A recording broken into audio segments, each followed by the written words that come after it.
Tudo está conectado. Quem diria que o surgimento do tirano estaria associado a tantas pessoas e lugares que marcaram o mundo de One Piece de diversas maneiras. Este homem, que nasceu escravo, se tornou um guerreiro da libertação e abandonou tudo para cuidar da sua filha, finalmente encontrou a cura para a doença que tinha levado a sua amada e agora colocava sua pequena em perigo. E no final, para vencer essa batalha, ele só precisava ser o molde para os guerreiros da paz. Ele apenas precisava continuar sendo um pacifista. O capítulo 1099 continua exatamente do mesmo ponto onde parou o capítulo 1098, com a chegada do rei Bekori no reino de Sorbet. E logo de cara nos deparamos com uma das afirmações mais absurdas, porém mais geniais que o Oda poderia ter nos dado. Bekori menciona que em um reino distante no leste, essa política que ele está adotando de queimar a parte de lixo do reino foi um sucesso. Um país sem lixo foi altamente elogiado pelos dragões celestiais. Bekori então diz que ter um coração maligno é necessário para alcançar grande felicidade e bem-estar. Só que no meio disso tudo, os cidadãos estão protestando, e com razão. Porém, o rei maluco vai mais além do que ele jamais poderia ter ido. Ele dá a ordem aos seus guardas para que eles atirem em 4 ou 5 pessoas. E afirma que isso que ele está fazendo é por uma grande causa. Os soldados abrem fogo,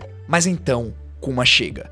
Seu rosto está cheio de raiva. O mais interessante disso tudo, pessoal, é que esse reino distante do leste que o Bekori mencionou provavelmente é o reino de Goa. E o incidente que acabou de ser mencionado provavelmente foi o do Terminal Cinza, que foi interrompido pelo exército revolucionário. Porém, vamos parar um pouco e prestar atenção nesse quadro em específico, na expressão do Kuma. O seu rosto está tomado pelo ódio, as veias estão saltando, o bichão saiu da jaula. Aqui temos um bucaneiro prestes a caçar a sua presa. Analisando essa cena em específico, eu não consigo parar de pensar que o Kuma é um dos personagens mais expressivos que a gente já viu em toda a obra de One Piece. E nos últimos capítulos, o Oda conseguiu realmente nos mostrar todos os pensamentos, emoções e expressões que esse bucaneiro é capaz de emitir. E esse fator é o principal para deixar as coisas ainda mais tristes, porque a gente já sabe o final e o que o Kuma se tornou, de expressivo ao extremo a não conseguir nem mesmo expressar o seu amor pela sua filha. É triste. Enquanto os feridos estão sendo levados para dentro da igreja, Bonnie está na porta vendo seu pai em ação. E com as memórias fervendo em sua cabeça, Kuma se torna impiedoso. Usando um gigantesco urso-choque, ele destrói todo o castelo e expulsa o rei Bekori mais uma vez. Em Mary Joyce, Saturno recebe a notícia que há um novo rei no reino de Sorbet e pergunta quem é. E então nos é mostrado que, por voto popular, todos os cidadãos decidiram que Kuma seria o novo rei, mas não um rei comum, o rei que mora dentro de uma igreja. É nos mostrado que os idosos ainda procuram Kuma para tratamento de suas dores e brincam levemente com ele sobre ser rei. Só que o nosso grande urso não gosta muito da maneira como ele está sendo tratado e pede para que os idosos parem, porque na verdade quem é o verdadeiro rei é o Bulldog. Ou seja, ele é apenas um enfeite e está agindo dessa maneira para poder trazer um pouco mais de segurança para o reino. Os cidadãos então dizem que o rei Bulldog foi o anterior ao Bekori. Embora aqueles tempos fossem difíceis, eles estão mais do que satisfeitos por tê-lo de volta. Só que vamos parar para analisar uma outra coisa. É incrível como o paralelo que está sendo traçado aqui é algo digno de Oda gênio.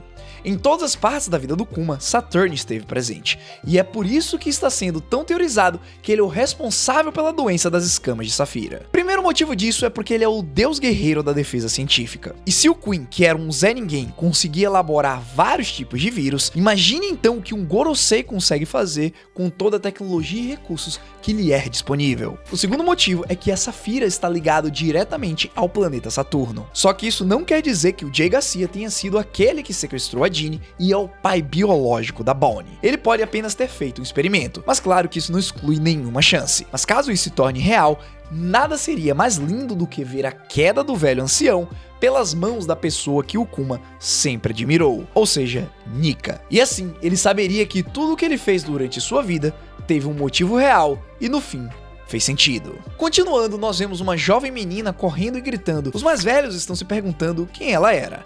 Eles dizem que ela é fofa e se parece muito com a Jeanne. Só que ao chegar mais perto a gente percebe que se trata da Bonnie. E então ela diz: qual é o problema quando eu completar 10 anos, vou navegar para o mar com o meu pai e ver o horizonte? Kuma e os outros então ficam surpresos quando Bonnie chama ele de pai. Só que ao se olhar no espelho, Bonnie também se assusta ao ver a sua aparência. Gyogyo então comenta que essa mudança provavelmente é um efeito de uma Akuma no Mi. Bom, essa cena aqui em específico nós já estávamos esperando. Depois de literalmente afirmar que tinha esquecido esquecido de mencionar isso no mangá, o Oda deve ter separado esses quadros justamente para poder introduzir a fruta da Bonnie e como seus poderes funcionam. Enquanto isso, um velho está lendo uma enciclopédia sobre as Akuma no Mis e comenta que aquela fruta da Bonnie provavelmente é a Toshi Toshi no Mi, a fruta da idade. Ele até se pergunta onde a Bonnie conseguiu aquilo. E eu também me pergunto porque não é possível essa menina que não pode ter contato com nenhuma luz natural conseguir uma fruta. Alguma pessoa ter dado essa fruta misteriosa pra ela sem alguém ter visto não me parece uma boa opção. Então o que me passa pela cabeça é, ela estava simplesmente dentro da igreja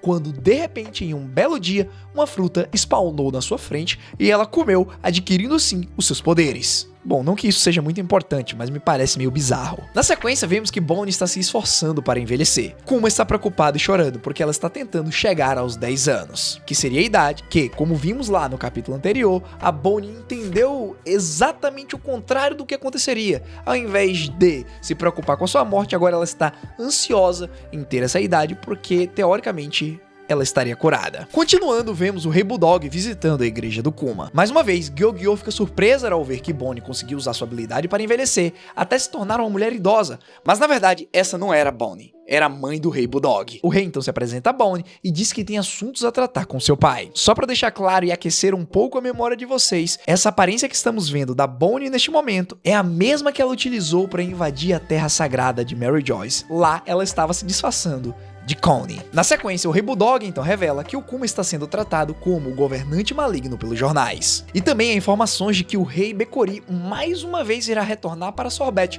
só que, dessa vez, ele tem o apoio do governo mundial. Os cidadãos parecem estar bem preocupados, mas então Kuma tranquiliza todo mundo assegurando que não permitirá que o Rei Bekori pise em Sorbet mais uma vez. Ele lutará contra eles novamente, mas depois disso, ele será tratado como um criminoso e não poderá mais permanecer no reino. Ele então pede para o Bulldog continuar sendo rei, e ao mesmo tempo solicita que ele cuide da sua filha. Na sequência, vemos que Bonnie imita com sucesso a aparência e a idade da rainha Connie. Temos até uma cena meio engraçada, onde o próprio Kuma vai e pega a Connie nos braços, achando que tá se despedindo da sua filha, só que aí o Rei Bulldog vai e fala, cara, isso aí não é sua filha não, isso aí é minha mãe, tá? Pode deixar ela no chão aí, por favor? E então vemos mais uma vez o tal do burro. Aqui temos o clássico caso daquela pessoa que não larga o osso de jeito nenhum. O Rei Bekori já tinha sentido o poder da patona do urso 2 vezes, mas não era suficiente. Lá vem ele, mais uma vez, com uma frota inteira da marinha para apoiá-lo. Porém, na sua frente, vemos um pequeno barco que nem deve ser tão pequeno assim. Só o Kuma que é grande. Bekori então olha para o bucaneiro e o intitula de O Tirano. E sim, essas foram suas últimas palavras, porque no quadro a seguir, o que restou de toda a frota do antigo rei foi fumaça e chamas. Então aqui está revelado o homem que possui a alcunha de O Tirano. Como será que ele conquistou isso? Foi matando cidadãos a cargo do governo mundial para curar sua filha? Não, foi pelo simples fato de ele lutar com um cara que já tinha perdido pra ele 2 vezes e na terceira tentativa resolveu chamar Kuma de tirano. Ou seja, juntando isso, mas todo o poder midiático dos jornais que são controlados pelo governo mundial, a alcunha pegou e ficou. Então temos aqui o nascimento de Bartolomeu Kuma, o tirano. Kuma então fez como prometeu e partiu para o mar. A partir desse ponto ele foi tratado como um pirata e teve um cartaz de procurado e uma recompensa emitidos em seu nome. Se eu tivesse que chutar, eu acredito que a sua recompensa já começou lá nos 296 milhões de berries, ou foi muito próximo disso. Afinal de contas, de todos os seus feitos, o seu maior crime é ser um bucaneiro. Só que nós já sabemos como essa situação vai ser resolvida e qual será o seu destino. De volta ao reino de Sorbet, Bonnie diz que sente falta do seu pai, e ela afirma para a rainha Connie que também se tornará uma pirata quando se tornar adulta. A rainha responde dizendo que ela não deveria, ao mesmo tempo que lhe serve um lanchinho. Tal mãe, tal filha, essas daí não largam o bifão de jeito nenhum, estão sempre comendo algo. É bem provável que seja daí que parte da sua força venha. Mas continuando, vamos começar as aventuras do grande urso em busca da cura da doença e prometo pra vocês que no fim,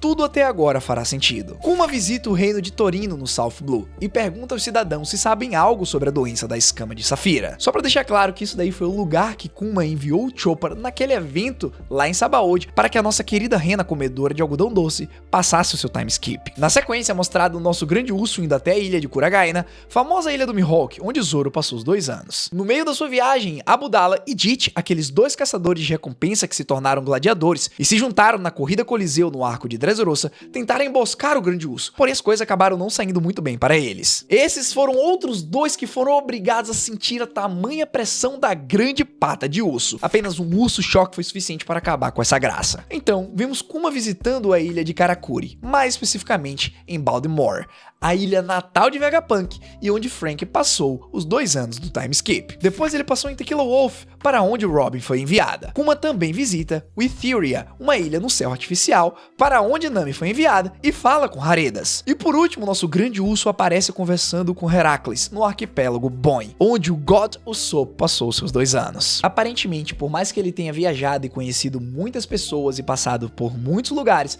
ainda não foi o suficiente. A cura da doença ainda não havia sido encontrada. Ao se lembrar do rosto da sua filha e perceber que ela está próxima dos 10 anos, Kuma então começa a chorar. Só que ao chegar nesse ponto da história, eu não pude deixar de ficar arrepiado. Por mais que o Bartolomeu Kuma que conhecemos lá em Sabaody era apenas o resto do grande bucaneiro, ainda assim ele conseguiu escolher os melhores lugares para enviar os Chapéus de Palha para que eles melhorassem as suas habilidades. Toda essa tomada de decisão foi o resultado das suas aventuras, a sua busca incansável pela cura. Ou seja, o resultado de tudo que nós estamos vendo aqui hoje é o retrato de anos de suor e persistência do homem que seguiu firme e, mesmo que não soubesse, salvou o então guerreiro da libertação. É simplesmente impensável algo desse tipo. Todas as pontas se conectando dessa maneira. Mais uma vez, meus parabéns, Oda, você é um gênio. Depois de ter passado por todas as ilhas e falado com diversas pessoas, vemos então o navio do Dragon, o Wind Grandma, se aproximando da embarcação do Kuma. E logo ele é recebido por 2 dos atuais comandantes do exército revolucionário e um vice-comandante, Morley, Belobet e Gambo. A coisa que logo me chama a atenção nesse painel é o chapéu que a Belobet está usando. Já vimos isso em algum lugar, não é mesmo? Ou melhor, em alguém. Como foi mostrado no capítulo anterior, Sabo já chegou a treinar com Kuma, logo ele já fazia parte do exército revolucionário, o que simplesmente significa que Belobet devia estar pentelhando o jovem Imperador das Chamas, que ainda não tinha chama alguma, vamos ser sinceros. Durante a conversa entre Dragon e Kuma, o pai do Luffy revela que Ivankov e Inazuma foram aprisionados. Dragon então menciona que está surpreso, afinal, no tempo que eles ficaram sem se ver, Kuma deu um jeito de se tornar um rei, um tirano e agora um pirata. Em resposta, nosso grande urso apenas parece pensativo e responde que as pessoas mudam, faz parte da jornada. Betty então pergunta a Kuma se ela pode obter o posto de comandante do Exército do Leste e ela explica que está pedindo permissão, pois o Dragon disse que, até a permissão de Kuma ser concedida, o título de comandante do Exército do Leste permanecerá com Ginny. Kuma então brinca com a sua resposta: uma mulher de língua afiada vai liderar o Exército do Leste? Por mim, tudo bem. O bucaneiro então conta para o Dragon que viajou pelo mundo e que agora está pensando em retornar para suas atividades no exército revolucionário. Na sequência, Dragon menciona que estava prestes a revelar notícias sobre um possível tratamento para Bonnie. Ele conta a Kuma sobre o Vegapunk e como agora ele pode visitá-lo, já que o cientista mudou de localização. Se a gente for fazer um paralelo com datas, anos e tudo mais, provavelmente esse incidente que foi mencionado foi o de Punk Hazard. Ou seja, meus parabéns, Caesar Crow, por ser do jeito que é e basicamente graças ao seu erro, Bonnie provavelmente foi curada. Normalmente é impossível visitar o Vegapunk, mas agora, dadas as circunstâncias, Kuma tem essa oportunidade. O grande urso fica muito agradecido e, embora ele ache que vai ser meio que inútil encontrar esse cientista, ele vai tentar mesmo assim. Dragon então responde dizendo: siga o curso dos ventos do destino, meu amigo. Mais uma vez, talvez o Oda queira aqui nos dizer algo. Pode parecer apenas uma simples citação, mas depois de todos esses anos, finalmente nós estamos conseguindo ver mais detalhes sobre o pai do Luffy. E desde a sua primeira aparição lá no capítulo 100, ele é associado ao vento. Ou seja, para o Dragon ter utilizado essas palavras nesse momento para encorajar o seu amigo, é basicamente a mesma coisa do Luffy ter dito algo do tipo: siga o caminho do sol, que sempre haverá carne. Pra mim faz sentido. Kuma então volta para o reino de Sorbet. Assim que chega em casa, ele se depara com uma cena incrível. Bonnie, uma criança, acaba de derrotar um adulto, aparentemente um cara mau.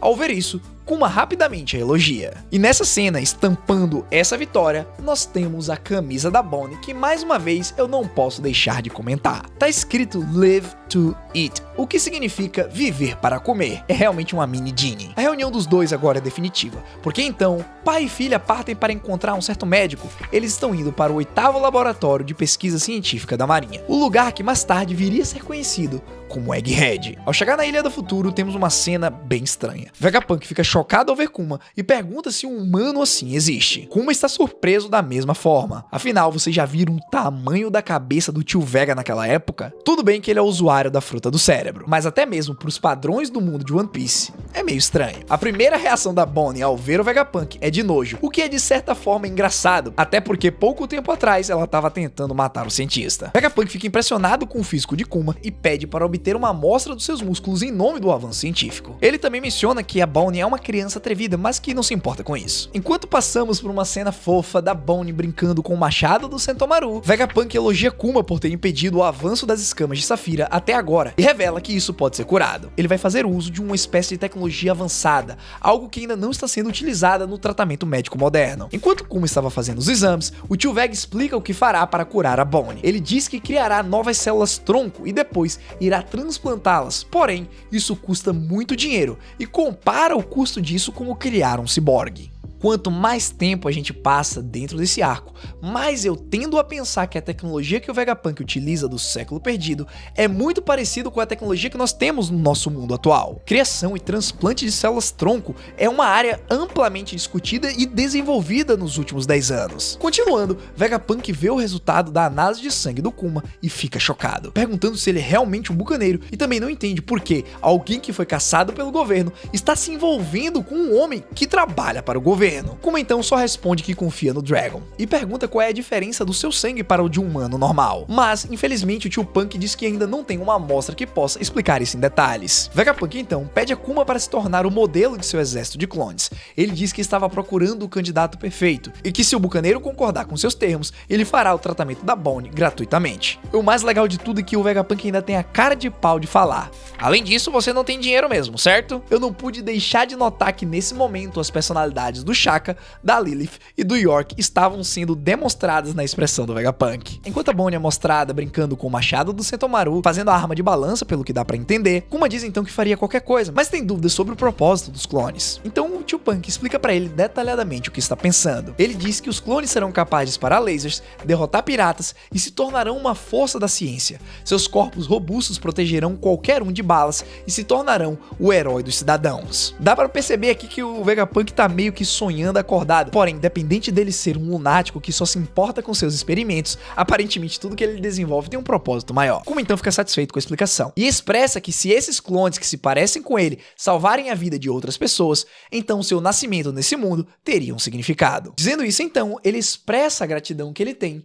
tanto pelo Vegapunk quanto pelo Dragon. Mas ele não deixa de afirmar mais uma vez que se for pela saúde da sua filha, ele não se importa nem em fazer um pacto com o próprio diabo. E como palavras têm poder, logo na sequência vemos que o Saturn estava ouvindo tudo através de uma escuta. Se era o diabo que o Kuma queria, é ele que ele terá. O ancião aparenta ter uma ideia melhor sobre como utilizar esses clones. Então é a partir daqui que as coisas provavelmente desandam. No momento em que o Kuma se vendeu para o Vegapunk, o deus guerreiro da defesa científica intercedeu e as coisas mudaram. Kuma provavelmente não seria a favor de ver seus clones sendo usados para massacrar pessoas. Então nós temos duas opções. Ou ele deliberadamente escolheu abrir mão das suas memórias para se forçar a continuar com o trato e assim a Bonnie seria curada, ou depois que a sua filha já estava bem e ele iria partir, algo envolvendo o Gorosei aconteceu, o que obrigou o bucaneiro a continuar trabalhando para o governo. Só que nada me tira da cabeça a possibilidade que eu falei lá no início. Do Saturn está ligado de alguma maneira à doença das escamas de Safira. E então, voltando para a conversa entre o Kuma e o Vega, nós vemos o velho chamando o bucaneiro de santo. Enquanto isso, Kuma apenas responde que na verdade ele é um pacifista tímido. Nesse momento algo está lá na cabeça do cientista e ele revela que gosta dessa palavra. E então, ao ouvir tudo que o Kuma tinha para dizer, ele decide. O projeto, os soldados e tudo o que estaria sendo criado baseado no bucaneiro possuidor da mão da libertação. A partir daquele momento, eles criaram os primeiros pacifistas. Os clones cujo objetivo inicial era prover a paz para os humanos, mas por um erro de cálculo, acabou gerando o caos para os demônios que dominam esse mundo. Mas se você realmente quer ter paz, saiba que na próxima semana não teremos pausa. E ao mesmo tempo que você espera pelo desfecho dessa história, eu te apresento a solução para os nossos problemas lá em Egghead com esse vídeo. Foi um prazer e até a próxima.